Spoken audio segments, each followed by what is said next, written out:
آگے بڑھتے ہیں ہم تھوڑا سا مفتی عابد مبارک صاحب، یہ ہم دیکھ رہے ہیں کہ یہ پہلا موقع ہے کہ ایک سربراہ مملکت جو ہے وزیر اعظم کی اگر ہم بات کرتے ہیں تو وہ اپنی تقریباً ہر تقریر میں مذہب کا ریفرنس دیتے ہیں.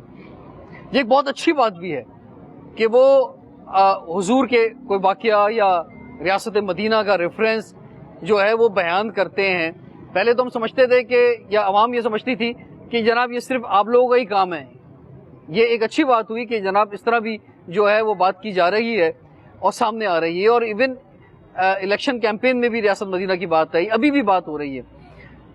تو آپ کیا سمجھتے ہیں کہ موجودہ زمانے کے اندر کیا یہ ممکن ہے کہ وہ درد جو حضور کے دور میں عوام کا رکھا گیا، یا خاص طور پہ ہم خلفائے راشدین کی اگر ہم بات کرتے ہیں، یعنی ایک عورت اگر حضرت عمر فاروق رضی اللہ عنہ سے کہتی ہے کہ میرے گھر میں کیڑے مکوڑے نہیں ہیں، تو وہ سمجھ جاتے ہیں کہ اس کا مطلب یہ کہ اس کے گھر میں اناج نہیں ہے، تو اس کے گھر میں اناج پہنچا دیا جائے. تو اس طرح سے کیا یہ ممکن ہے یہ حکومت کچھ ڈیلیور کر سکے یا کر رہی ہے؟ حکومت کا کام، میرے بھائی نے بڑی اچھی بات کی، فیسیلیٹیٹ کرنا ہے کہ لوگ ہدایت کی راہ پر چلیں، نیکی کی راہ پر چلیں، نہ کہ گناہ کی راہ پہ چلیں. اب جو ہے مہنگائی میں پیس دیا گیا عوام کو، پھر کیا ہوا؟ ہم 50 لاکھ گھر بنائیں گے، 50 لاکھ سے زیادہ تو یہ انکروچمنٹ کے نام پر توڑ چکے ہیں. وہ لوگ جو پاکستان بننے کے ساتھ گارڈن، چڑیا گھر، کراچی میں آس پاس دکانیں، KMC کی الاٹ لیز دکانیں تھیں، آپ کو پتا ہے 60 سال سے لوگ بیٹھے ہوئے تھے.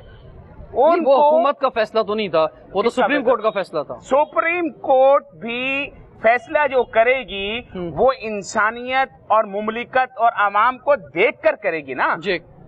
تو ہم تو سپریم کورٹ کا جو فیصلہ ہے آپ شرعی طور پر، قانونی طور پر اس کے اوپر بات کر سکتے ہیں، آواز اٹھا سکتے ہیں. ریاست مدینہ ایسی نہیں ہے. میں آپ کو بتاؤں ریاست مدینہ کیا ہے. نبی کریم صلی اللہ تعالی علیہ وسلم کے ایک صحابی بڑے ہی مفلوق الحال آئے، کچھ بھی نہیں ہے گھر میں. کہا کیا ہوا؟ کہا کچھ بھی نہیں ہے گھر میں. کہا ہے کیا تمہارے پاس؟ کہا یہ تھوڑا سا اثاثہ ہے، برتن ہے. کہا بیچ آؤ. بیچ آئے 3 درہم کے. کہا جاؤ اس سے کلہاڑی لے آؤ. کلہاڑی لائے. پھر میرے آقا علیہ السلام نے اپنے مبارک ہاتھوں سے ایک ڈنڈی توڑی، اس ڈنڈی کو اس کلہاڑی میں فٹ کیا.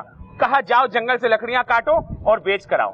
1 ہفتے کے بعد صحابی آئے. کہا یا رسول اللہ میں نے آئے 1 ہفتے میں یہ 16 درہم کما لیے.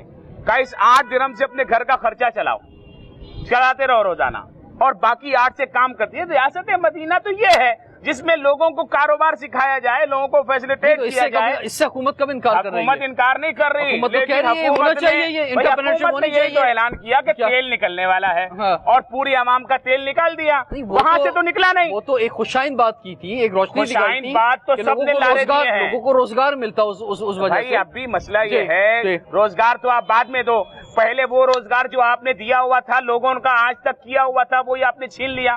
آپ نے بلڈوزر پھیر دیے. آپ نے لوگوں کے کاروبار، امپریس مارکیٹ کا کیا حال کیا انکروچمنٹ کے نام پر.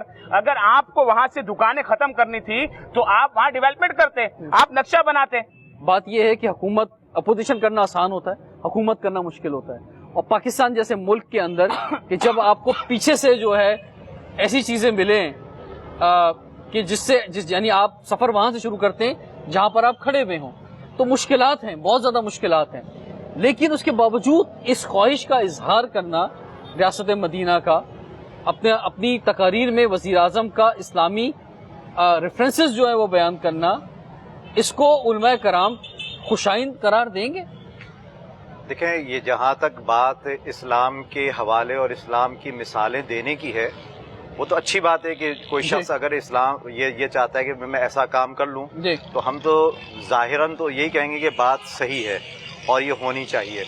ایک بات جو ابھی آئی کہ وہ دکانیں اور گھر پہلے تباہ کر دیے گئے سپریم کورٹ کے آرڈر پر، لیکن حکومت کا کام یہ تھا کہ پہلے وہ پلاننگ کرتی اور ان کو متبادل جگہ رہائش اور روزگار کی دے دیتی اور سپریم کورٹ کے حکم پر عمل کر لیتی. کسی کا روزگار اس طرح سے ختم نہیں ہونا چاہیے، یہ ایک آلٹرنیٹو پیش کرنا چاہیے. حکومت کی ایک ایڈمنسٹریٹو غلطی ہے. اچھا، دوسری بات جہاں تک ریاست مدینہ کی بات اور بار بار ہونا، حقائق جبکہ برخلاف ہے. ہمارا ملک